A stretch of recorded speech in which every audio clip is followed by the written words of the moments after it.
Well, put the new starter in there and didn't turn out to be the starter. It's still turning a little bit faster, but not much faster. So, in fact, it's rotating up until it starts like building up, and then it starts slowing down. I'll have to show you an example of it. I've got the charger on it. I even tried jumping it with my truck to give it a little extra juice. But I even tried ether in it. I'm getting no fire whatsoever, so let me see if I can get something going here.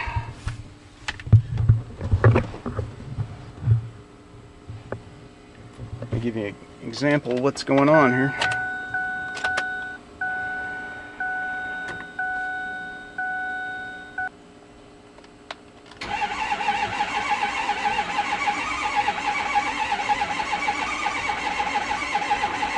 Almost sound like you wanted to start. I think the RPMs it's turning a lot quicker than it sounds faster anyway. I'm about to tell as soon as I get my laptop back up and running. Oh, another bonus is the sunroof. Oh, gotta have that key in for this to work.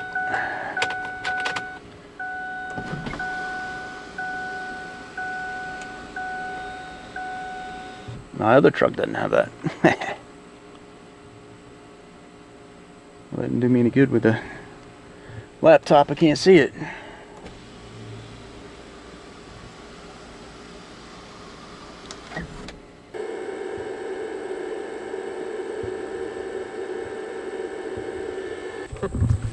There's the starter I took out. It's who knows, maybe just cleaning the connections on the all the wiring made this thing work better, but that's the old starter. What a pain in the butt to get that thing out. It's worse than Mustangs I used to work on. I don't see any like smoke coming out of the exhaust or anything, so I don't know where we're heading with this. While I'm waiting for my laptop to reboot, I'll shut you guys off and catch back up with you in just a second. Okay, so let me show you what it's doing. I replaced the starter. It has picked up an RPM. Maybe not that, you know, a whole lot, maybe like 30 RPM more, which is better than what it was. Here's the FordScan software I was telling you about. I have to turn the ignition on, and I've got a different ELM connector. This is supposed to be faster. And let's see, I'll connect it.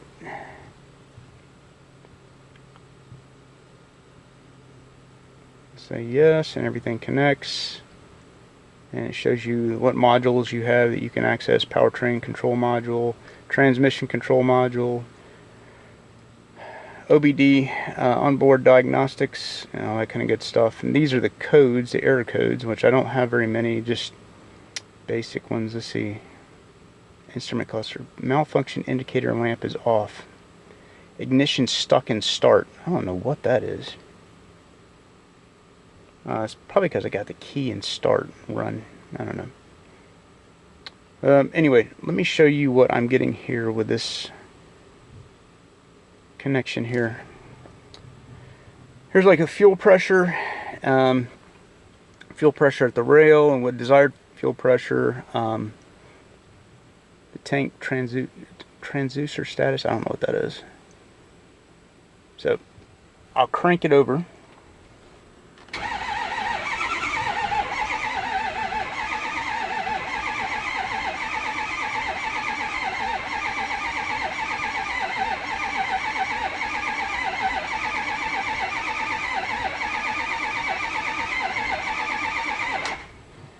And no chance of it firing. Save that. What we just did. And you can go back over the results and see at any point in time. You can see the top figure. I've got 5,000 PSI on the fuel rail. So that should be plenty. Cranking speed is still not that high. I'm going to charge the batteries up completely and see where we can go from there. Still 100, just a little bit over 100. Let's say to pull this fuel check valve over here, or fuel filter cover right here, to pull this off and check to see if there's any contaminants in there. So that's my next step.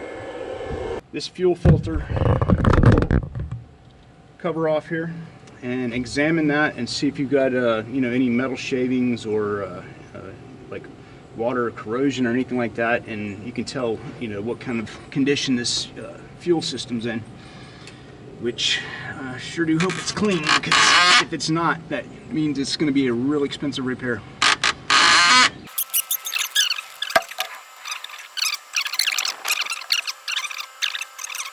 Alright, here we go.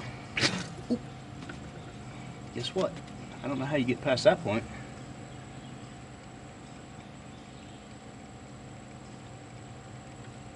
How in the world do you, I guess I'm gonna have to get a rag around that or something.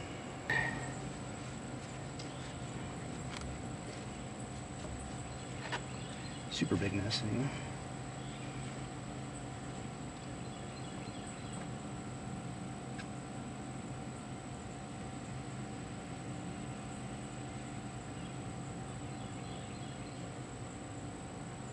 Guess there wasn't much to that.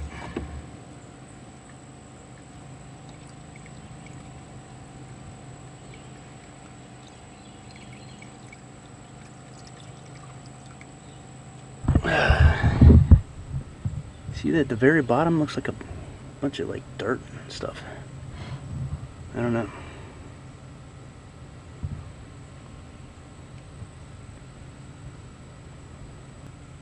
Can't be good though. I mean, there was a filter in place. What does the filter look like?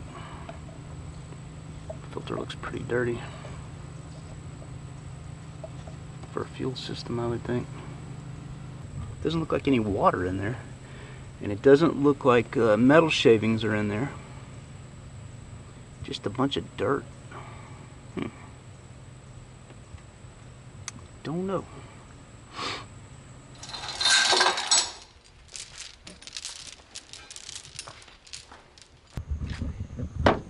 Alright guys, if you've been watching my videos, my F250 project, kind of, I don't know what I'm going to do with it yet. I found out that engine is real expensive to repair that's in it. It's the Ford 6.4 liter diesel. Anything you do to it, anything that goes wrong with that thing is a major, let's just say it's like a month's worth of paychecks or 2 months worth of paychecks or whatever it is. It's a ridiculous amount of money.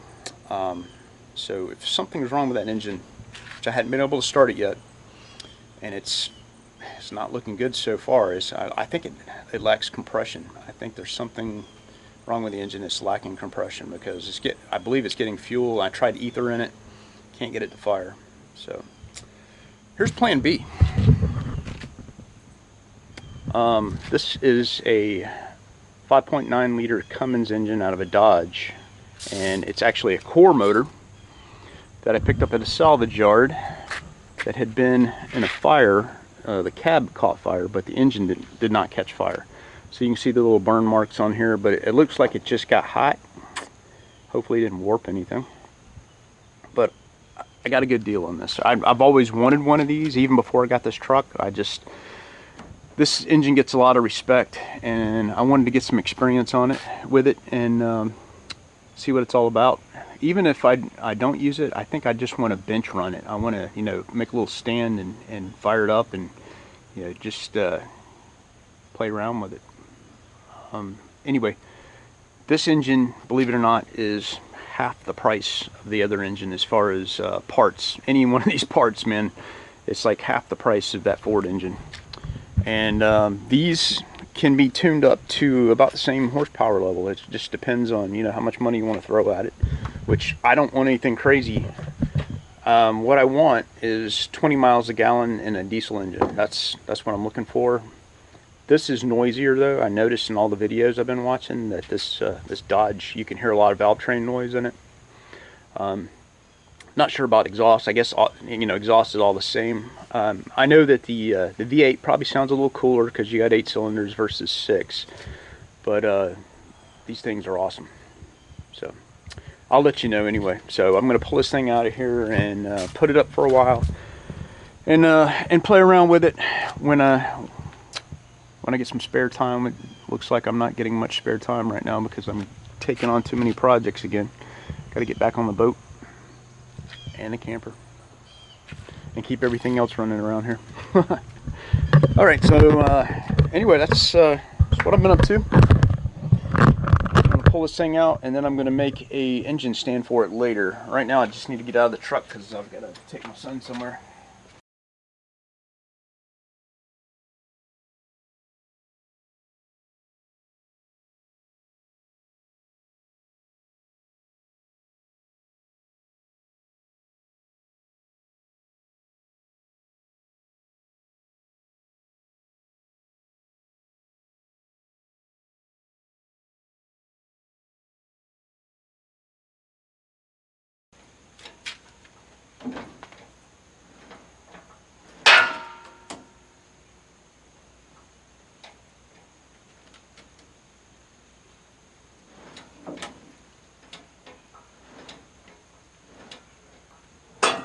Golly, that's a lot of weight.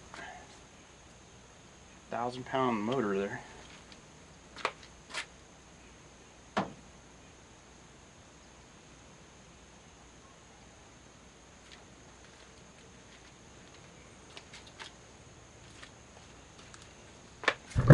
This is about how much I know about these engines, which that sucks. But this, there's the P pump. I don't know what goes here. I think the oil pump goes there. Still got the engine mounts. I need to see if it's a 53 block, because they say if it's got a 53 on it, it's not a good block to have. Ah, I see a 45 M5 or something like that. 4 M5. Not bad looking though.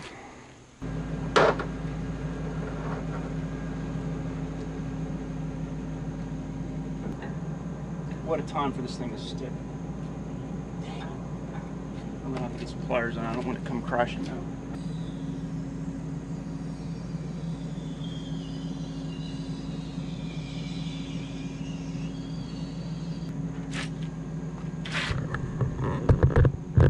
Not bad looking from this side.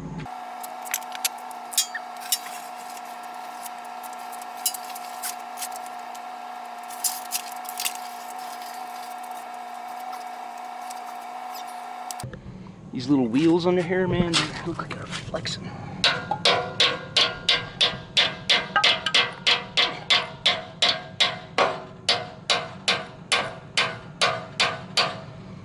That's a lot of weight.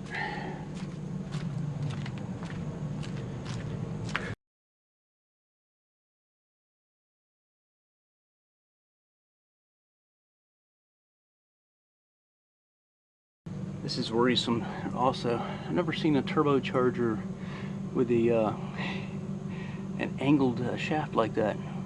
I'm sure it'll run fine though. I'm just hoping this thing didn't kick out a valve or something and get caught in the turbocharger because it's on the exhaust port. I'll know in a few minutes. I'll take that off and take the turbocharger off first thing and check it out. That'll probably be the first thing I do. Still like my old truck too. Maybe I should take the front end off this truck and put it on that truck. And then run the 5.4 until it dies and then stick the Cummins in there. Thinking out loud. I know this front end will bolt on there though. Should be a nice upgrade. This thing's got a sunroof though, and it's a 4-door.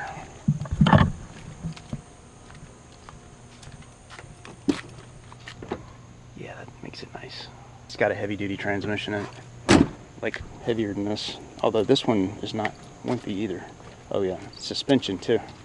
It's got leaf spring. That's got coil springs. It's got a tighter turning radius. Plus, the newer model stuff bolts right onto that one. Kind of bolts on this one too, but I don't know. Just collecting parts right now. Hey, thanks for watching my channel, and if you haven't subscribed already, please do for future updates. Remember, build it, don't buy it.